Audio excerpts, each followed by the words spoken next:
Lion 2016 adalah sebuah film drama Australia-Amerika yang mana film ini benar-benar diangkat dari sebuah kisah nyata yang menceritakan tentang perjuangan hidup seorang anak lelaki bernama Saru yang terpaksa harus terpisah dengan keluarganya. Saru yang masih kecil dan malang pun dipaksa harus belajar bertahan hidup dalam situasi kebingungan dan rasa takut.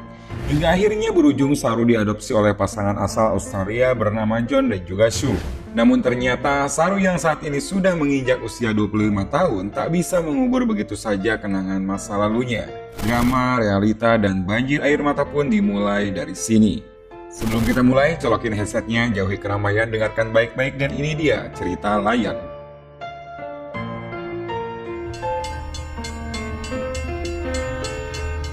Handwa, India, 1986. Film ini diawali dengan tingkah bajing loncat kakak beradik bernama Guru dan juga Saru yang sedang mencuri batu bara di sebuah kereta. Walaupun sempat hampir ketahuan oleh penjaga kereta itu, tapi nampaknya mereka ini tidak terlalu mengkhawatirkannya karena mungkin hal ini sudah menjadi kebiasaan mereka. Setelah mereka rasa curiannya cukup, akhirnya mereka pun turun dan menjualnya, dan uang hasilnya pun mereka belikan susu. Ada yang sedikit menyentuh pada momen ini, di mana saat mereka sedang membeli susu, Saru berkata pada kakaknya bahwa ia ingin jalebi. Kalau di Indonesia mungkin semacam kerupuk harga 2000-an. Namun Gudu yang merasa uangnya memang tidak akan cukup bila dipakai untuk membeli makanan tersebut, lantas mencoba menyenangkan hati adiknya dengan mengatakan, "Suatu hari pasti kubelikan jalebi satu warung deh, dan sekalian bareng deh sama emak-emak penjualnya." Saru nampaknya begitu senang dengan perkataan kakaknya. Namun lain halnya bagi Gudu yang justru hatinya terasa perih karena memang tak sanggup memenuhi keinginan adiknya yang memang tidak seberapa itu. Setelah urusan mereka selesai di pasar, mereka pun pulang ke rumahnya.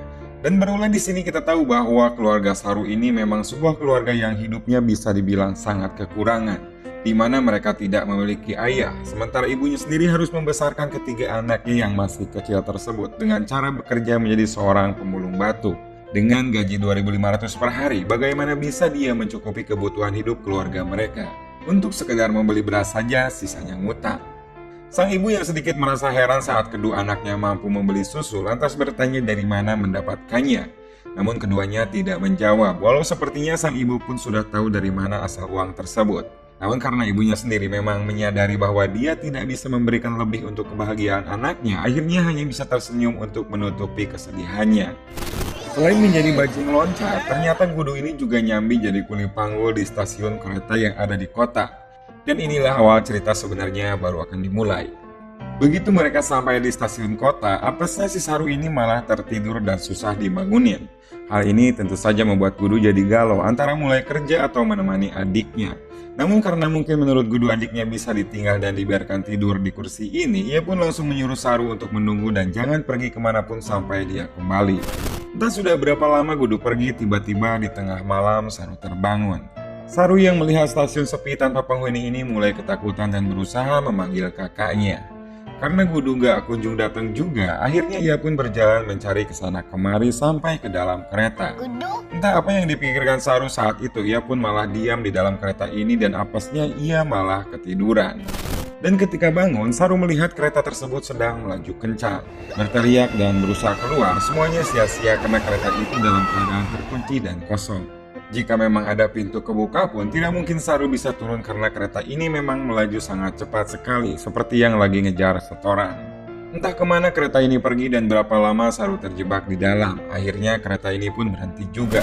Saru semakin dibuat kebingungan dan tak tahu arah. Bahkan yang membuat parahnya lagi, bahasa yang digunakan Saru ternyata berbeda dengan bahasa yang digunakan orang di tempat tersebut.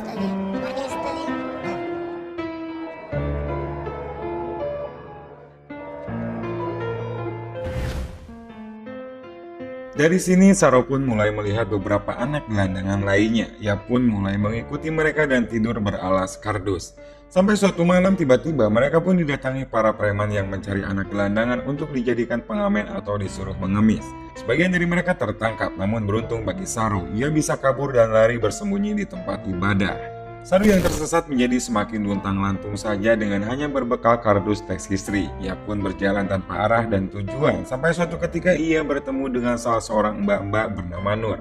Ketika melihat perangai dan sikapnya, sepertinya dia ini orang baik, dan untung aja si mbak ini juga bisa bahasa Saru, dan selanjutnya ia pun mengajak Saru untuk ke rumahnya.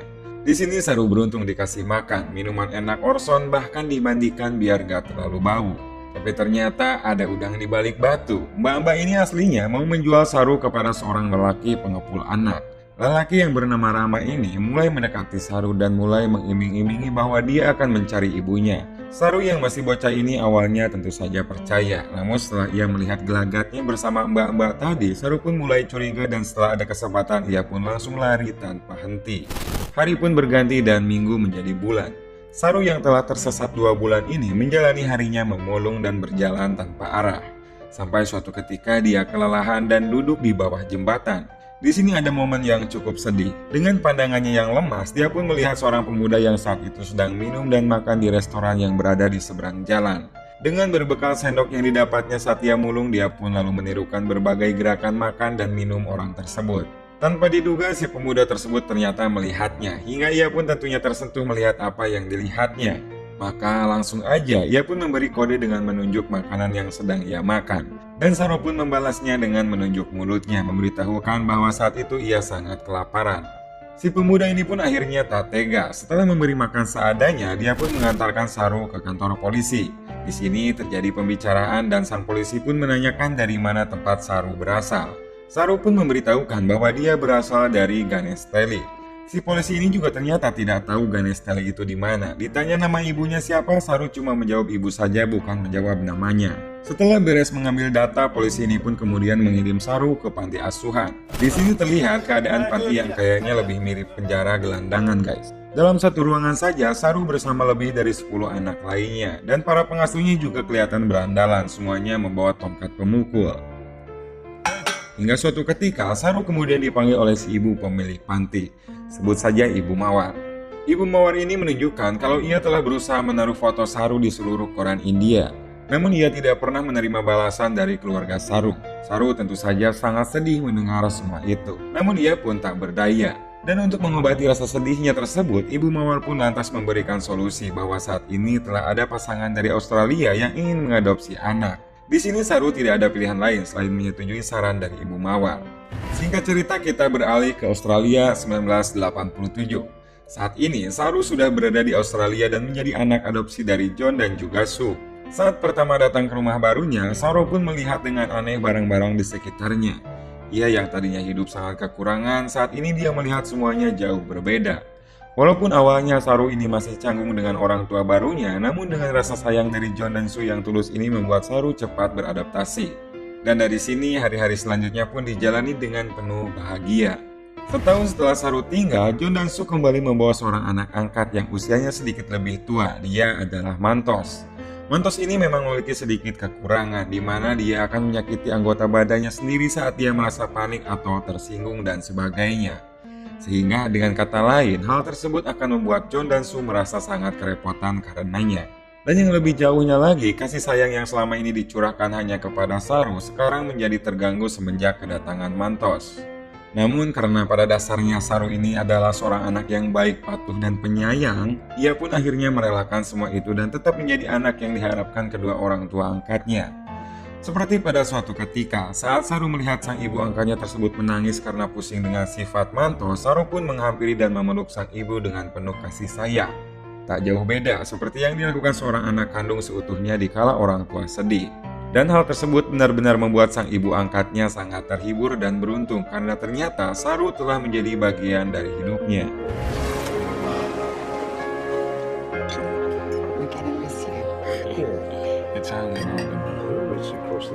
20 tahun berlalu, Saru kini telah menjadi seorang remaja tampan sekaligus remaja yang punya banyak prestasi. Saat tahun 2008, ia pun sekolah di Melbourne dan mengambil jurusan manajemen hotel dan kisah cintanya juga dimulai dari sini. Di suatu pertemuan, Saru bertemu dengan Lucy dan sejak saat itu pula, Saru pun jadi jatuh cinta kepadanya. Setelah melewati beberapa momen PDKT dan lain-lain, Saru dan Lucy pun menjadi semakin dekat dan mereka saling mencintai. Suatu hari, Saru dan Lucy menghadiri sebuah acara makan malam bersama teman-temannya. Karena teman-teman Saru ini juga ada orang India, maka hidangan mereka saat makan adalah makanan khas India. Dan ketika pas Saru melangkah ke dapur untuk mengambil minuman, mendadak saja Saru melihat jalebi. Makanan yang 20 tahun kebelakang pernah sangat diinginkannya. Hal ini tentu membuat semua kenangan 20 tahun lalu terlintas kembali di pikirannya. Saru sangat terharu dan teringat pula dengan kakaknya, Gudu, ibunya, bahkan juga adik perempuannya. Dengan tangan gemetar diambilnya jalebi tersebut, diciuminya lalu dicicipinya. Air mata pun tanpa terasa berlinang di kedua belah pipinya. Lucy dan yang lainnya yang memperhatikan keadaan tersebut jadi terheran-heran dan cemas mendapati Saru yang demikian. Akhirnya setelah dirasa tenang, Saru pun mulai mengungkapkan terhadap yang lainnya tentang dari mana asalnya, siapa dia sebenarnya, dan semua perjalanannya hingga ia bisa sampai di Australia. This new program, Google Earth. It's incredible. You can find any place from anywhere.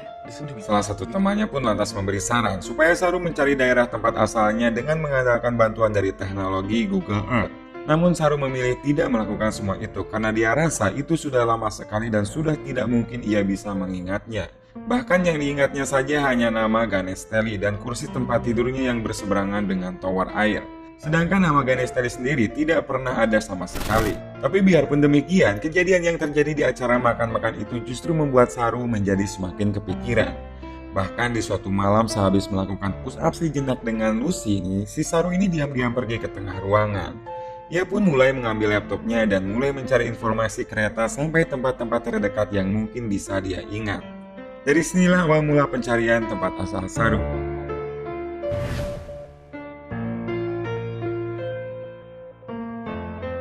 Tasmania, Australia 2010. Saat ini Saru dan Lucy berada di tempat tinggal orang tua angkatnya. Dan di waktu sedang melakukan makan bersama, Lucy mencoba mengungkapkan terhadap ibu mertuanya tersebut tentang apa yang selama ini dicari bahkan menjadi tujuan Saru. Namun Saru pun memotong ucapan Lucy supaya ibu angkatnya tersebut tidak mengetahuinya. Alasannya cukup sederhana sih, karena kemungkinannya jika Saru jujur, maka secara tidak langsung akan menyakiti hati ibu angkatnya, yang padahal dia memang telah berjasa besar terhadapnya selama 20 tahun. Karena hal itu, suasana makan pun menjadi canggung, apalagi ketika tiba-tiba muncul Mantos yang justru malah memperkeruh keadaan. Sedikit pertengkaran pun terjadi, karena sebenarnya Mantos ini sering banget membuat ibunya sedih, dan hal itu membuat Saru kurang menyukainya. Saru nampak semakin sibuk dengan apa yang menjadi keinginannya dan yang juga menjadi tujuannya. Ia pun sampai membuat peta jalur pencarian di tembok kamarnya, menghitung dan menandai semua kemungkinan jalur kereta yang saat itu ia naiki, sampai mencari seluruh stasiun kereta lewat Google Earth. Dan hal tersebut juga secara tidak langsung membuat Lucy bertambah jengkel karena Saru tidak mau jujur tentang apa yang terjadi sebenarnya. Sampai semakin memanas dan Lucy pun meninggalkan Saru.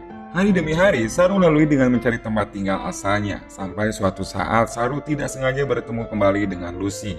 Ia pun akhirnya mengungkapkan segala yang selama ini mengganjal di hatinya. Bahkan dari Lucy juga, Saru mengetahui bila ibu angkatnya kini semakin murung menyikapi tingkah kedua anak angkatnya tersebut.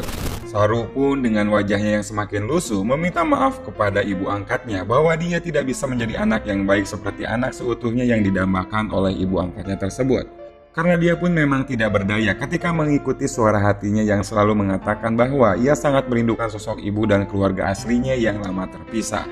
Dan Saru pun mengatakan jika hidup ibu angkatnya tidak akan menjadi seperti ini andai kata ia bisa memiliki anak kandung sendiri. Namun jawaban sang ibu membuat Saru benar-benar tidak berdaya. Sebenarnya bukan dia tidak bisa mempunyai anak, namun sengaja memilih untuk tidak mempunyai anak karena dengan cara begitu maka secara langsung akan bisa mengisi kekosongan dan juga harapan anak-anak lainnya yang ditakdirkan memiliki nasib malang karena kehilangan ataupun diabaikan oleh orang tuanya. Mendengar hal itu, Saru pun akhirnya luluh. Dia pun merasa begitu tidak enaknya apabila ia harus terus bersikeras untuk mencapai tujuannya tersebut. Dan di saat itu pula ia berpikir untuk menghentikan semua pencariannya. Bahkan ia juga datang kepada kakaknya Mantos dan meminta maaf kepadanya atas semua kebenciannya selama ini. Suatu malam, Saru yang sedang melamun, ia pun membuka laptopnya dan asal mencet menggeser-geser setiap titik yang telah ia tandai. Dan tiba-tiba saja, secara tidak sengaja, Saru justru menemukan tempat yang dulu menjadi tempat tinggalnya. Dari mulai stasiun saat berpisah dengan kakaknya, tempat bermainnya sehari-hari sampai ke desanya yang ternyata selama 20 tahun ini ia salah menyebutkan. Karena tempat tinggalnya tersebut memang bukan Ganesteli, melainkan adalah Ganestalai.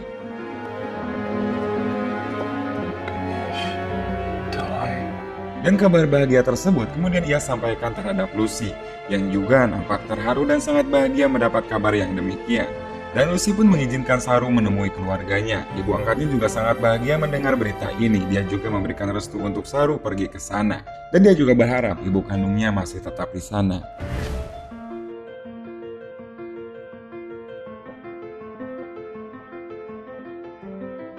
Maka berangkatlah Saru ke Ganesthalai, menyusuri berbagai tepian jalan serta gang yang masih diingatnya.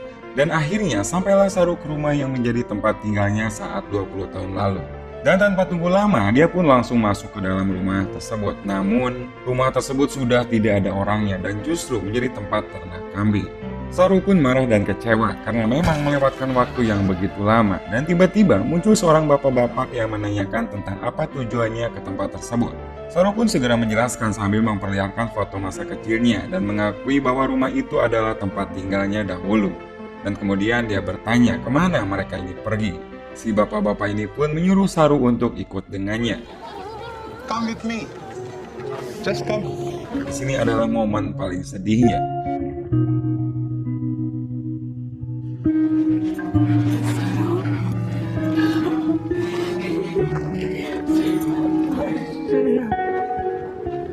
I'm sorry. Momen haru pun terjadi di adegan ini, apalagi saat Saru juga mengetahui bahwa kakaknya yang selama ini ingin ditemuinya justru telah tiada karena tertabrak kereta saat sedang mencari Saru di malam itu. Namun kesedihan Saru ini akhirnya sedikit terobati tatkala di salah satu kerumunan itu pula muncul adik perempuannya yang telah lama ditinggalkannya. Di hari yang sama tepat 25 tahun Saru tersesat dan setelah melakukan perjuangan panjang akhirnya berhasil menemukan ibu serta keluarganya berkat bantuan Google Earth. Dan satu hal lagi, Saru juga mengatakan terhadap orang tua angkatnya bahwa walaupun ternyata dia kini telah bisa bertemu kembali dengan orang tua aslinya, ikatan yang telah terjadi antara mereka akan tetap sama dan semua ini tidak akan pernah bisa merubah apapun. Bahkan sejak saat itu pula, Saru pun ternyata telah menyadari bahwa ia justru salah mengucapkan namanya selama 20 tahun ini. Yang ternyata bukan Saru, melainkan adalah Seru yang berarti lion.